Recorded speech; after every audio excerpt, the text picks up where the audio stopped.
Guys, நான் தான் உங்கள் பூபதி அடா 24/7 தமிழ்ல இருந்து.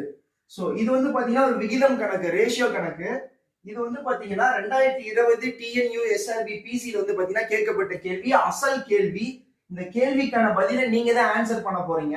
இதற்கான மாடல் வந்து பாத்தீங்கன்னா நம்ம அடிக்கடி பெய்டு பிரச்சனை நடத்துவோம். ஒரு மாடல் மட்டும் இப்ப நான் சொல்றேன். A மற்றும் B யோட விகிதம் 1:2ன்னு கொடுத்துட்டாங்க. B மற்றும் C யோட விகிதம் 3:4ன்னு கொடுத்துட்டாங்க. இப்ப கேள்வி வந்து A:B:C கேக்குறாங்க. எப்படி சால்வ் பண்ணலாம்னா AB யோட மதிப்பு 1:2 எழுதிக்கோங்க. BC B 3னா C வந்து 4. இப்ப இந்த பக்கத்துல ஒரு ஸ்பேஸ் இருக்கா, பக்கத்துல இருக்கிற நம்பர் 2 எழுதிக்கோங்க. இங்க பக்கத்துல ஸ்பேஸ் இருக்கா, பக்கத்துல இருக்கிற நம்பர் எழுதிக்கோங்க. இது ரெண்டையும் பெருக்கிக்கிட்டா 3 ஈஸ்ட், இது ரெண்டையும் பெருக்கிக்கிட்டா 6 ஈஸ்ட், இது ரெண்டையும் பெருக்கிக்கிட்டா 8. 3:6:8. இதே மாடல் தான் இந்த கொஸ்டின். அசல் வினா இந்த 4 ஆப்ஷன்ல எந்த ஆப்ஷன் அப்படிங்கிறது கீழே கமெண்ட் பாக்ஸ்ல போஸ்ட் பண்ணுங்க. மறக்காம அடா 24